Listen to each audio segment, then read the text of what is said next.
شروع کرتا ہوں اس رب پاک کے نام سے جو تمام شریکوں سے پاک ہے اور جس نے میاں بیوی کو ایک دوسرے کا لباس بنایا۔ شادی ایک عظیم نعمت ہے، نہایت بلند پایہ سماجی مقصد اور بقائے نسل کا وسیلہ ہے۔ یہ عبادت میں سے ایک اہم عبادت ہے جس کے ذریعے ہر مسلمان مرد اور عورت کو اللہ تعالیٰ کا قرب حاصل ہوتا ہے۔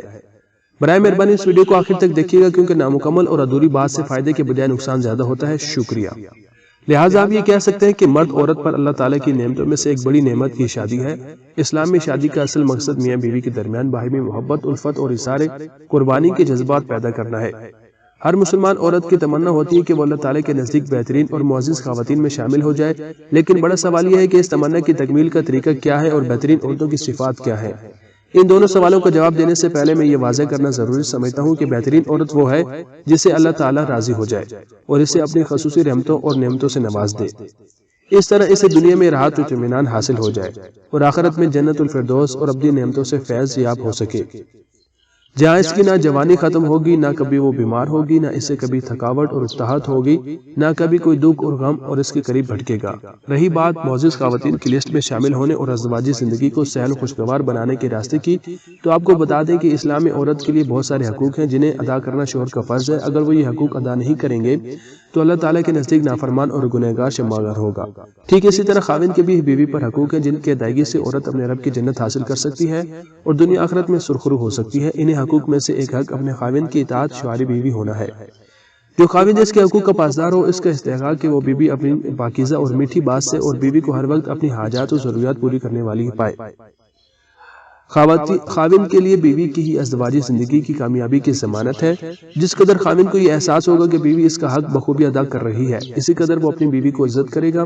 اور اس کے دل میں اس کی اتنی محبت بڑھتی چلی جائے گی۔ نبی اکرم صلی اللہ علیہ وسلم نے مومن عورتوں کو یہ تعلیم دی ہے کہ جنت کا راستہ اللہ اور اس کے رسول صلی اللہ علیہ وسلم کی اطاعت کے بعد خاوند کی اطاعت سے شروع ہوتا ہے۔ یہ سچ ہے کہ شوہر حصول معاش کے لیے گھر سے نکلتا ہے تو وہ محنت باعث جسمانی طور پر شام تھک جاتا ہے اور بعض اوقات اپنے کام کی مشقت کی وجہ سے دماغی تھکن کا شکار ہو جاتا ہے اور بڑی شدت سے گھر لوٹنے کا انتظار کرتا ہے تاکہ تھکن سے چور جسم کو آرام و سکون میسر ہو سکے۔ اس لیے جب وہ دن بھر کی مشقت کے بعد گھر میں داخل ہوتا ہے تو اپنی بیوی کے برتاؤ میں خوش کن پہلو نہیں دیکھتا، تو اس کا مطلب یہ ہوتا ہے کہ بیوی اپنے خاوند سے تعلقات کے پہلے ہی مرحلے میں ناکام ہو گئی ہے، جس پر شوہر کو گھٹن محسوس ہوگی۔ ٹھیک اس کے برعکس جب خاوند اپنے گھر میں داخل ہو کر اپنی بیوی کو نہایت ہی حسین و جمیل صورت میں دیکھے گا تو اپنی بیوی سے محبت اور اس کی طرف رغبت محسوس کرے گا۔ اس لیے جب بھی آپ کو شوہر آپ کی طرف دیکھے تو اسے آپ کے ہونٹوں پر دلکش مسکراہٹ نظر آنی چاہیے، اگر اس مسکراہٹ پر لمحے سے زیادہ کا وقت نہیں لگتا ہے، لیکن خاوند کے دل میں اس کی یاد ہمیشہ تازہ رہتی ہے۔ یقیناً بیوی کی مسکراہٹ گھر کو خوشیوں سے بھر دے گی اور یہ دن بھر محنت و مشقت کے بعد خاوند کو حاصل ہونے والا سب سے زیادہ راحت بخش پہلو ہوگا۔ رہی بات بہترین عورت کے اوصاف کی، تو آپ کو بتا دوں کہ بہترین عورت توبہ کرنے والی اور شرم و حیا والی ہوتی ہے،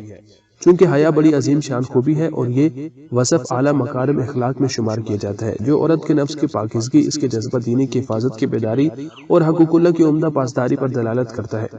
اس کے علاوہ بہترین عورت والدین کی فرما بردار ہوتی ہے۔ وہ جانتی ہے کہ جنت کا راستہ والدین کی فرما برداری اور ان کے حقوق کی ادائیگی سے ملتا ہے،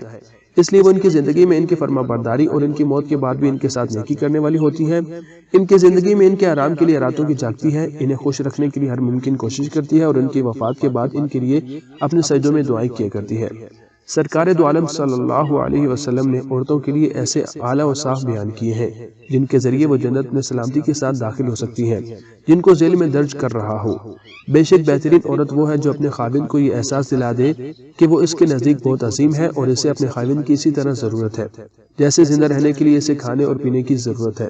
بہترین عورت بخوبی جانتی ہے کہ اس کے خاوند سے غلطی سرزد ہو سکتی ہے کیونکہ وہ غلطیوں سے مبارہ نہیں ہے، لیکن ذہانت اور ہوشیاری سے اپنے خاوند کو سنبھال لیتی ہے اور اپنے گھر میں پیدا ہونے والی مشکلات کا حل نکال لیتی ہے۔ اچھی بیوی کشادہ دل ہوتی ہے، لہٰذا وہ خاوند کی بے شمار خامیوں اور عیوب کو نظر انداز کر دیتی ہے جب تک معاملے کی نوعیت شدید ناگواری، پریشانی اور خوف تک نہ پہنچ جائے۔ بہترین عورت اپنے خاوند کے پسندیدہ امور پورے کرنے کے لیے بھرپور کوشش کرتی ہے، اگرچہ ان میں سے کچھ اسے ناپسند بھی ہو، مگر وہ خاوند کے لیے اسے پیار کے اظہار کے لیے اس کے سارے کام احکام پوری کرتی ہے۔ ہر خاوند دل کی گہرائیوں سے چاہتے ہیں کہ اس کے گھر میں خوشی کا راج ہو اور باہمی خوشیوں کا بسیرا ہو، لیکن وہ چیز جو اس کی خوشی کو تباہ کر دیتی ہے وہ بیوی کا اپنے خاوند کے ساتھ اس طرح پیش آنا ہے جیسے وہ خاوند ہو یہ قصور کرتی ہو کہ وہ خاوند کے ہم پلہ اور اس سے ہم بہتر ہے، وہ صرف اپنی رائے کو اہم سمجھتی ہو۔